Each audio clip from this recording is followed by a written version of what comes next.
Hola, ¿cómo están? Hoy vamos a revisar la clase que está relacionada con medidas de ocurrencia, asociación e impacto. Realmente solo vamos a revisar dos temas grandes que son las de ocurrencia y asociación. Las de impacto se las dejo para que más adelante las revisemos con más calma. Entonces, cuando hablamos de una medida de frecuencia, principalmente vamos a hablar de dos grandes, lo que es prevalencia y lo que es la incidencia. Y por otro lado, vamos a hablar de las medidas de asociación, que sirven para cuantificar cuánto y cómo se asocia un factor de riesgo a una enfermedad. Y a partir de esto, nos vamos a ver si el resultado en un grupo expuesto a un factor de riesgo frente al grupo que no está expuesto a dicho factor de riesgo. Entonces, lo que principalmente vamos a hacer es analizar si el factor es protector o es un factor de riesgo, y esto se utiliza para cuantificar la asociación entre el factor de riesgo y el evento resultado. En estas vamos a encontrar dos grandes que son lo que tiene que ver con diferencia absoluta y la diferencia relativa o diferencia de razón. Bueno, antes de hablar de las medidas de frecuencia, quiero que recordemos cuatro temas importantes. El primero es lo que es las formas básicas de medida, que es un número, que es un valor absoluto, que es una razón, que es el cociente entre el numerador, que no está incluido dentro del denominador, que es lo que conocemos como A sobre B o razón de hombres sobre mujeres.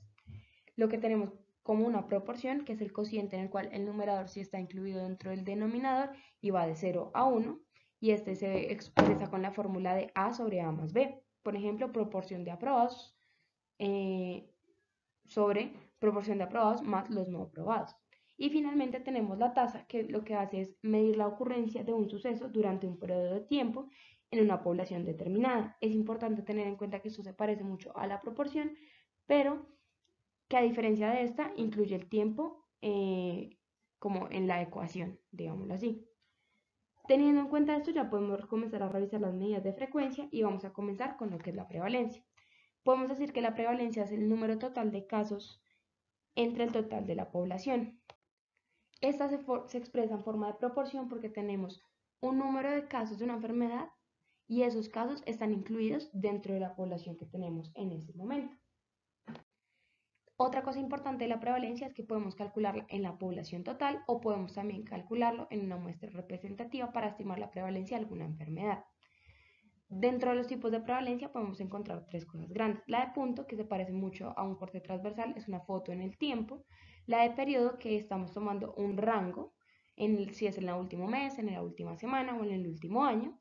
Y la prevalencia acumulativa o la prevalencia de vida, que es durante un periodo, como su nombre lo indica, es acumulada, es durante toda la vida. Teniendo claro ya lo que es prevalencia, podemos pasar a hablar sobre la incidencia. En la incidencia, principalmente lo que vamos a ver es el número de casos nuevos que tenemos sobre un total de personas observadas. Aquí hay que hacer diferencia en dos cosas. Lo primero es la incidencia acumulada, que se define como el número de casos nuevos de una enfermedad que se producen en un periodo de tiempo. Y es la probabilidad de que ese individuo desarrolle una enfermedad en ese periodo de tiempo. Principalmente es el riesgo individual a enfermar, y esta toma en cuenta los casos nuevos observados sobre la población susceptible al comienzo del periodo. Entonces, en esta hay que ir teniendo en cuenta que cada vez que se nos enferma una persona, tenemos que irla sacando de la población de riesgo y irla subiendo a los casos nuevos. Entonces, cada vez vamos a tener mayores casos nuevos en un periodo de tiempo y menor población en riesgo, porque si nos aumenta la población que se ha enfermado, nos tiene que disminuir la población que se encuentra en riesgo porque ya está enferma. Pasando a la densidad de incidencia, encontramos que se define como el número de casos nuevos de la enfermedad que se producen en un periodo de tiempo, pero aquí hay que tener en cuenta la suma de todos los tiempos en los que se observaron. Entonces, cuando tenemos una cohorte en donde observamos como en diferente tiempo el desarrollo o no de una enfermedad, tenemos que tener en cuenta cada uno de los tiempos individuales que el individuo estuvo expuesto al factor de riesgo. Por eso, la densidad de incidencia se define como el número de casos nuevos sobre la sumatoria de personas en un tiempo. Por eso se puede definir como una tasa de densidad de incidencia, teniendo en cuenta que el tiempo se vuelve un factor importante para poder calcular la densidad de incidencia. Entonces, para poder calcular la densidad de incidencia es importante dividir el número de eventos nuevos durante el periodo de estudio entre el tiempo total observado para todas las personas del estudio. Pero aquí nace uno de los problemas de la densidad de incidencia, y es que si tenemos a 10 pacientes y los seguimos por 6 meses, vamos a obtener que los seguimos por 60 meses. Pero si tenemos a 2 pacientes y los seguimos por 30 meses, vamos a tener los mismos 60 meses. Por eso, esta tasa se vuelve un poco debatible y no es la que generalmente se aplica. Para concluir, podemos decir que la prevalencia es la proporción de individuos enfermos en una población en un momento concreto. La incidencia acumulada es el riesgo individual de enfermar y la densidad de incidencia es la velocidad con que determinada enfermedad aparece en una población. Aquí vamos a tener en cuenta que cuando hablamos de incidencia como un sinónimo de riesgo, porque se refiere a todos los casos nuevos debidos a alguna enfermedad. Entonces son todos los incidentes de una enfermedad, todos los que se expusieron a un riesgo o no se expusieron a un riesgo y desarrollaron la enfermedad.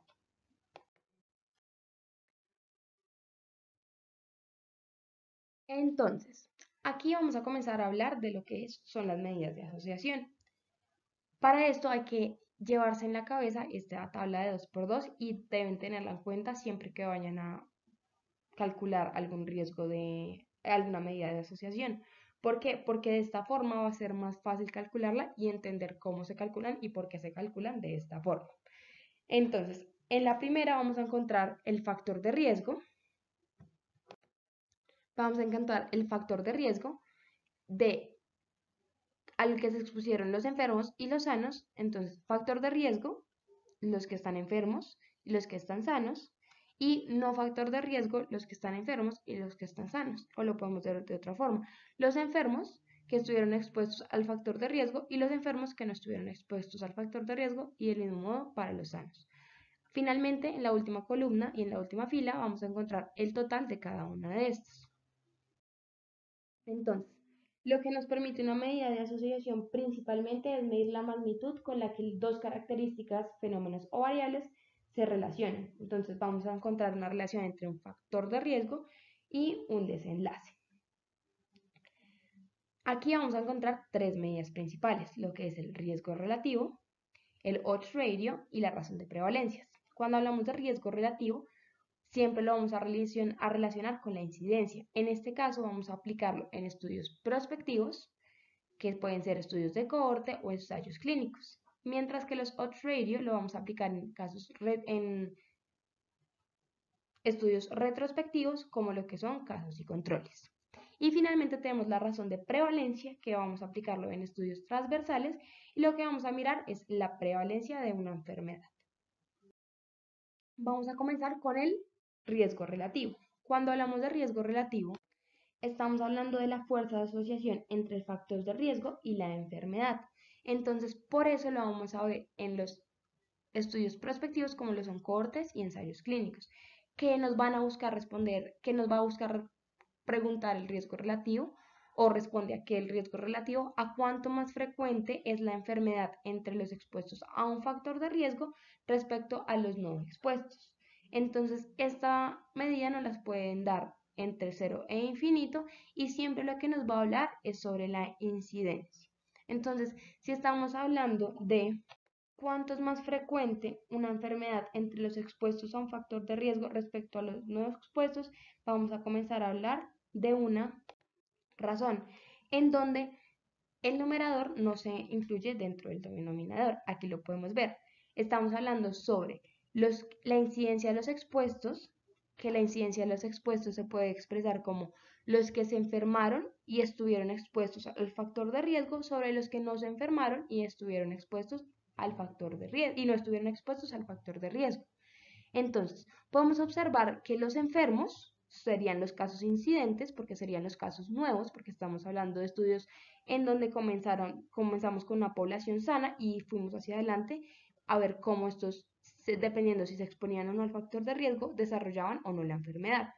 Y los mismos los mismos enfermos, pero que no se expusieron al factor de riesgo. Entonces, así es como vamos a calcular el riesgo relativo y tiene mucho sentido. Entonces, una de las formas de interpretar esto es decir, tenemos un estudio de cohorte que quiere buscar la causalidad entre movimientos repetitivos y síndrome del túnel del carpo. Entonces tenemos un RR3 ¿Qué pasa? ¿Qué significa ese número? Vamos a decir que con un RR de 3, las personas expuestas al factor de riesgo, que es el movimientos repetitivos, tienen 3 veces el riesgo de desarrollar un síndrome del túnel del carpo que las personas que no están expuestas a este factor de riesgo. Pero abajo hay otra forma de interpretarla, que es las personas expuestas al factor de riesgo, movimientos repetitivos, tienen 2 veces más el riesgo. El riesgo siempre va a ser 1 de desarrollar el síndrome del túnel del carpo que las personas no expuestas al factor de riesgo.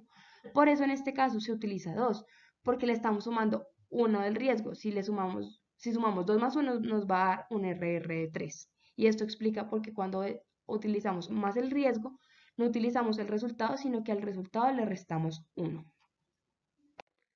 Aquí en el RR también vamos a encontrar algo importante. Su significado varía dependiendo del valor que tome.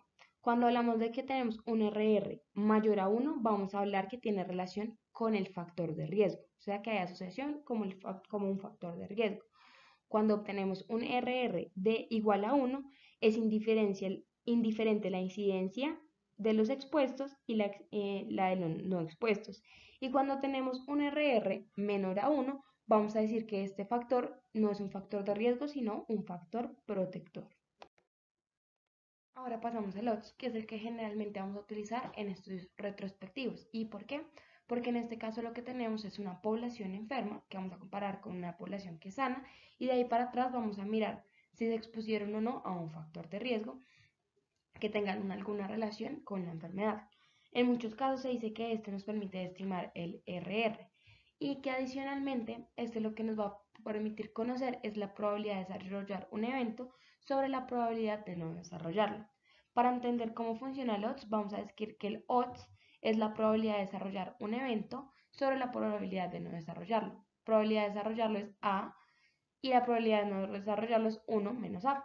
Entonces, esto también se conoce como la razón de producto cruzado y es más fácil de entenderla o de operarla de esta forma. Entonces, en este caso, lo que uno dice, entonces, como estábamos diciendo, el odds, ¿cómo lo vamos a calcular? Sobre el odds de los casos, de la exposición de casos sobre el odds de exposición en los controles. Para facilitar el cálculo de esto, lo que vamos a hacer es decir, hacer un producto, lo que vamos a hacer es hacer un producto cruzado. Esto nos va a facilitar la vida y no nos vamos a complicar tanto al momento de calcularlo. Entonces lo que vamos a hacer es decir A sobre D, que es esto, entonces sería A por B, y C por B, que quedarían acá abajo, que es lo mismo que decir que casos expuestos sobre los casos no expuestos y controles expuestos sobre controles no expuestos. Lo que pasa es que en este caso, aquí lo que haríamos sería unas orejas que nos darían este resultado, A por D y C por B. Y con eso ya podríamos calcular el odds ratio. El odds ratio funciona igual que funciona el RR y le vamos a dar valores según lo que nosotros, pues lo que vayamos a calcular, le vamos a dar nos va a dar el resultado del OR o la razón de Momius, como también se conoce. Entonces, como ya sabemos, se aplican casos y controles y en este caso están buscando la asociación entre cigarrillos electrónicos y la enfermedad pulmonar. Nos dio un OR que es de 7. Cuando hablamos entonces que un OR o un RR da entre 0 y 1, decimos que es un factor protector. Si es igual a 1, decimos que no existe una relación porque no podemos decir que realmente haya asociación, y si es mayor a 1 lo consideramos como un factor de riesgo. Entonces, para interpretarlo vamos a decir, en este caso vamos a hablar de las personas que están enfermas, que las personas que tienen enfermedad pulmonar tienen 7 veces la probabilidad de haber estado expuestas que las que no están enfermas. Y también lo podemos interpretar de esta forma, que es las personas con enfermedad pulmonar tienen 6 veces más la probabilidad de haber estado expuestas que las no enfermas. Si se dan cuenta, podemos ver que en el RR estamos hablando de las personas expuestas al factor de riesgo, mientras que en el OR estamos hablando de las personas que ya están enfermas, porque en el OR lo vamos a aplicar para las personas que están enfermas o en estudios retrospectivos, que son casos y controles, mientras que el RR vamos a mirar la incidencia y vamos a tener las personas sanas. Entonces vamos a hablar de personas sanas que se expusieron a un factor de riesgo. Por último, tenemos la razón de prevalencia. En la razón de prevalencia solamente la vamos a aplicar a corte transversal. ¿Por qué? Porque es el único estudio que nos va a permitir mirar una prevalencia. Entonces, esta es igual, es una razón en donde el denominador no incluye el numerador. Y en este caso, como estamos hablando de prevalencia, vamos a hablar de la prevalencia de los expuestos sobre la prevalencia de los no expuestos.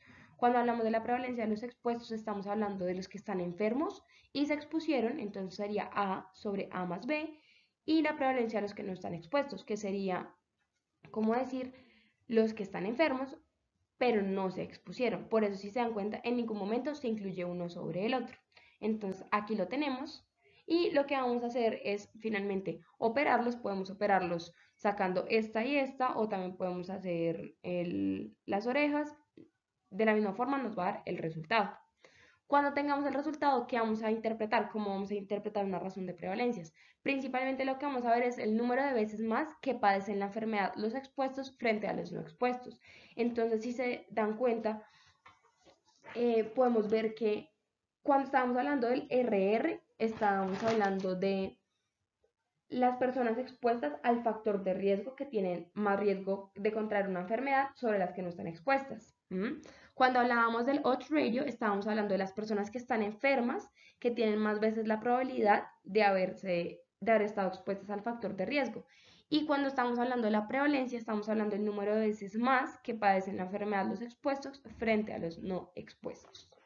Este funciona igual que OR y RR, en donde si es entre 0 y 1, vamos a encontrar que sirve como factor protector, y esto tiene un sentido todo lógico matemático, en donde,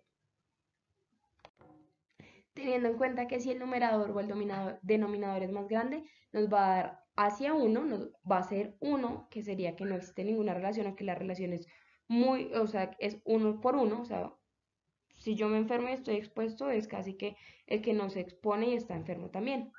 Si los que están expuestos no desarrollan la enfermedad, o sea, sería menor a 1, pues el factor es un factor protector. Pero si al contrario, los que se exponen son más, los que se exponen y están enfermos son más que los sanos que no se exponen, pues claramente, o que los enfermos que no se exponen, claramente vamos a ver que este va a ser mayor a 1. Entonces, cuando hablamos de razón de prevalencia, recuerden que siempre estamos hablando de un corte transversal y estamos hablando del número de veces más que padecen la enfermedad los expuestos frente a los no expuestos.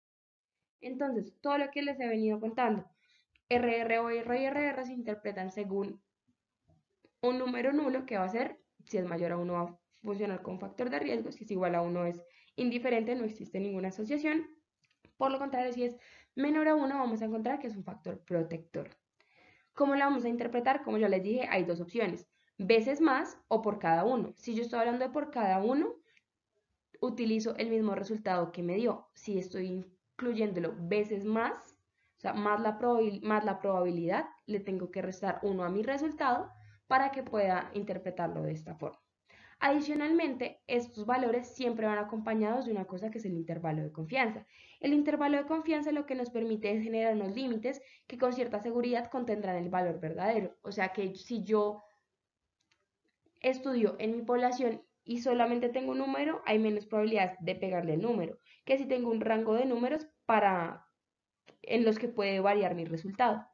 Generalmente se utiliza un intervalo de confianza del 95%, en donde solamente en el 5% no va a encontrar mi resultado.